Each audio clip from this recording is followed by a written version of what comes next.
Now the game is finished, but there are still ample opportunities to improve.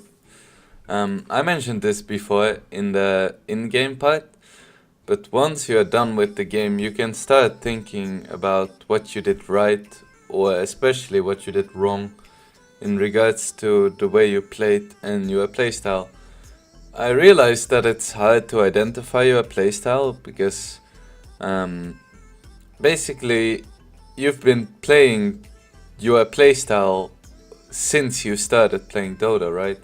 Every move you make in a way is logical to yourself, because otherwise you wouldn't make that move, right? So in order to identify your playstyle, it can often be helpful to find someone else to look at your games.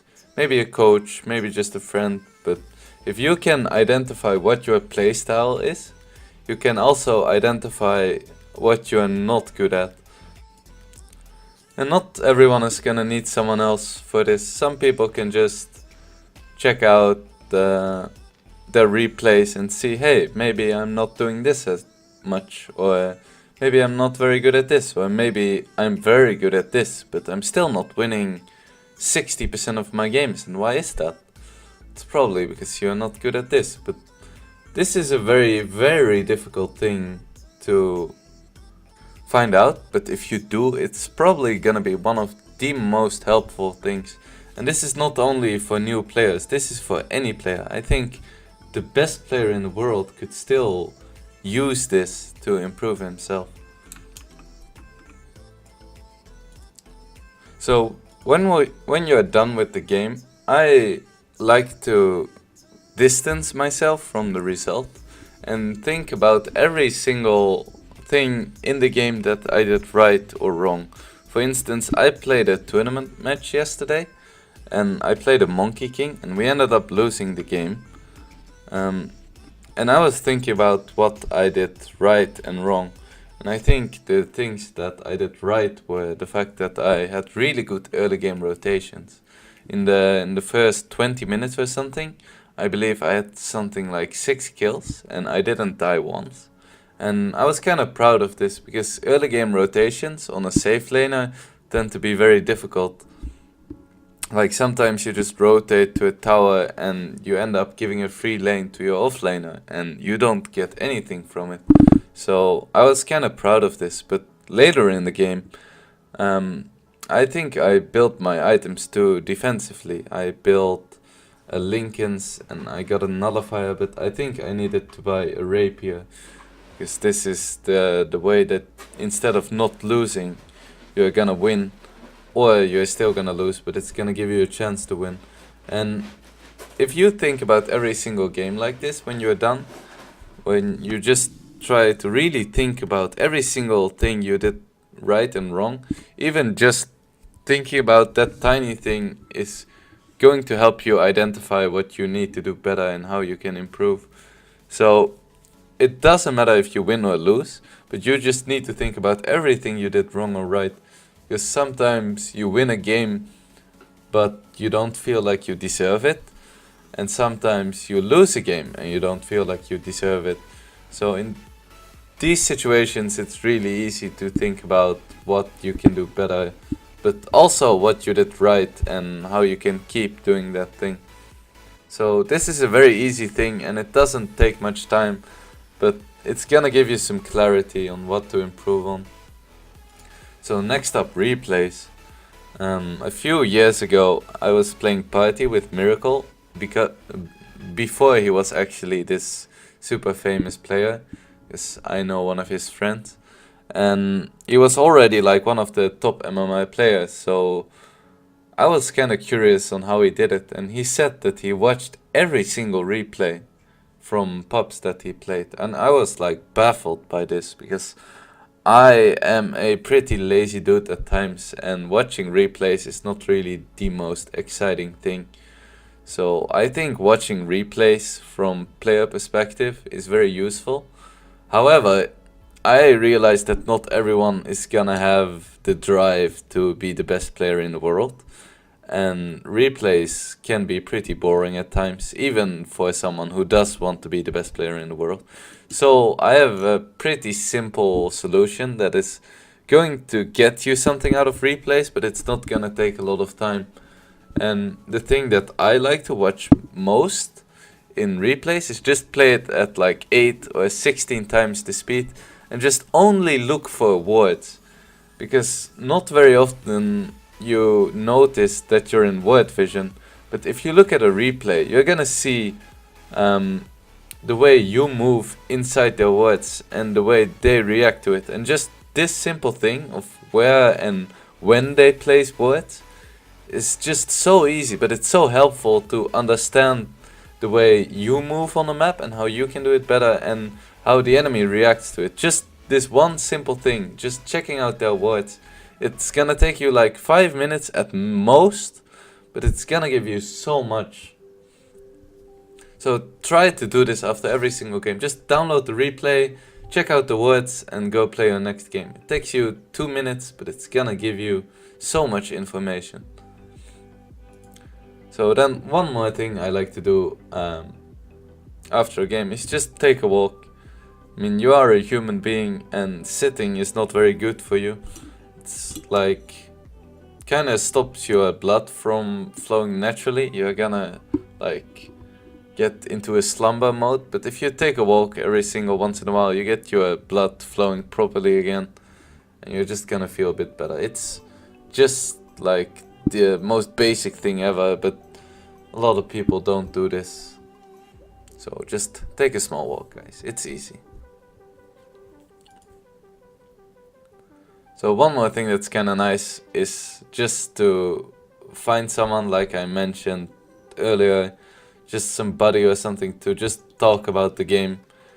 Sometimes they can give you useful advice, but sometimes it's just so that you can vent a bit about bad players, or like it just helps you a little bit mentally to get it out of your system if some game went bad or really well. Like you can tell someone, oh, I just had the most amazing game.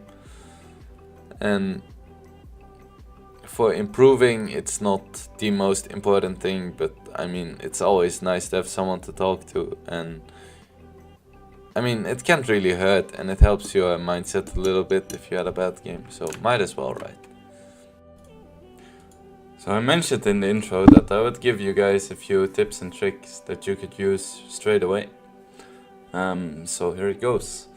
First tip I'd like to give people is to get this habit of looking at the minimap more. And especially for your core players out there, one thing that is very useful is every time you hear that beautiful last hit sound, you'll look at the minimap.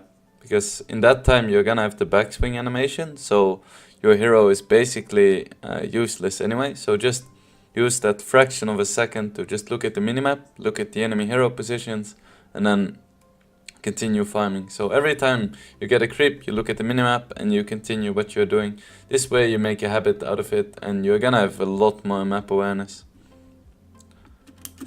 So next up, this is something I see a lot of, especially lower MMR players make. It's consider TTK, which stands for time to kill.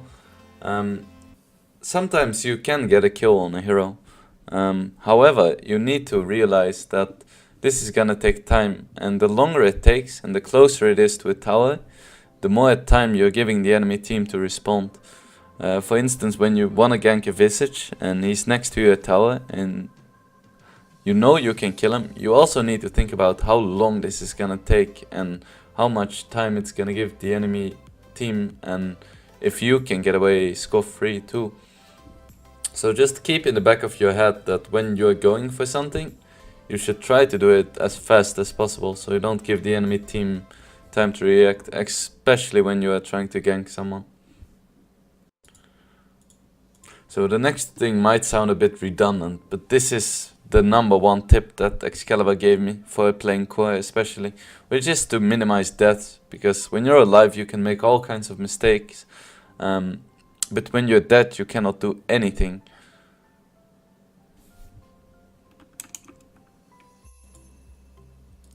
You cannot pressure the map, you cannot be missing from the map for the enemy even, so they can just ignore the fact that you're a hero in the game and just do whatever they want. So I see a lot of players trade themselves for supports, and this is one of the worst things you can do. Just try to make daring moves, but never trade yourself or die for no reason. It's better to be safe than sorry. And I said that this is mostly for core players, but I see a lot of supports die for no reason too. And they're gonna be like, yeah, but I'm just a support, it doesn't matter, we're supposed to feed. And I don't like that at all. You shouldn't die for a ward when you're a support. And every time you die as a support, you are giving the enemies more gold, even if it's not that much. Just try to minimize your deaths. Just think about, how do I stay alive at all times? So I have one final tip for you guys. When you're trying to improve, it's possible to get really caught up in the serious stuff, and when you make mistakes it feels really bad, and then your teammates are bad again. But sometimes you just gotta take a step back and realize that you're some weird organism sitting on a big ball floating through space, playing the most amazing game that has ever been made, probably. So just take a step back and just enjoy the journey you are embarking on. Everything is random and nothing makes sense, so you might as well enjoy it. So for me, the 5 most important things I think you should remember about this guide are as follows. First of all, this is only a guide that worked for me, and while I think a lot of these tips apply to a lot of people, it's still going to be a different experience for everyone. So find something that works for you and just abuse it. I know a lot of people that only spam one hero and have a lot of success. I know a lot of people who go on, who play 20 games in one day and have a lot of success, even though I would never recommend this. So I think my tips are good for everyone, but if you find something that I didn't mention, or I mentioned you should never do, but it really works for you, just go ahead. It's your life, it's your way of improving. So find a way that works for you. Secondly, next time you want to queue, really ask yourself, am I ready to queue? Am I ready to improve? Am I awake? Am I fresh? Am I not feeling hungry? This is such a simple thing, but I cannot stress this enough. Only queue when you feel like you're ready to queue and ready to improve. Then when you're in game, always think WWABPD. What would a better player do? This helps you just be conscious about everything you do. Then when you're done with the game, just try to go into the replay and just look at their vision, look at their words. Just quickly scan the replay and get every pinch of information out of it that you can. So that's for all the game stuff. The final thing I want to repeat is that you should stop thinking about the result of a game and instead think about the performance. This way you're not gonna be as annoyed, and you're gonna have a more objective way of thinking about your improvement and ultimately your MMR. So these are my 5 most important tips I would give you to use in the near future when you want to raise your MMR. So I hope all of you enjoyed the guide. I surely did enjoy making it, and I hope I gave you some useful tips that are gonna help you improve and get that juicy MMR. If you have any questions, just feel free to send me a message on Pagna or on my Twitter or Facebook. And I'll see you guys on the leaderboards.